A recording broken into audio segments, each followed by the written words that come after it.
میں سمجھتا ہوں کہ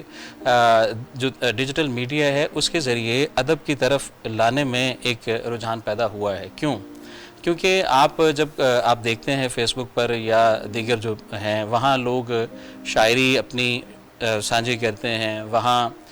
لوگ اپنی نثر کے جو ٹکڑے ہیں وہ دوسروں سے شیئر کرتے ہیں، یا جو کتابیں انہوں نے پڑھی ہیں ان پر ایک تبصرہ یا ان کے بارے میں ایک خبر جو ہے وہ عام طور پر لگائی جاتی ہے۔ تو اس سے یہ ہوا ہے کہ ادب کی خبر یا ادب کے بارے میں جو آراء ہیں وہ اب زیادہ بڑے پیمانے پر لوگوں تک پہنچ رہی ہیں۔ تو پہلے بھی ہمارے ہاں جو رجحان ہے مطالعے کا وہ یہ نہیں کہ ڈیجیٹل میڈیا سے پہلے تو یہاں کوئی 70-80% آبادی تھی جو کتابوں سے جڑی ہوئی تھی، تو خاص نہیں ہے۔ میں یہ سمجھتا ہوں کہ جیسی صورتحال پہلے تھی ویسی ہی ہے، بلکہ اب نسبتاً زیادہ لوگوں کو اس بات کا شعور ہوا ہے کہ ہمیں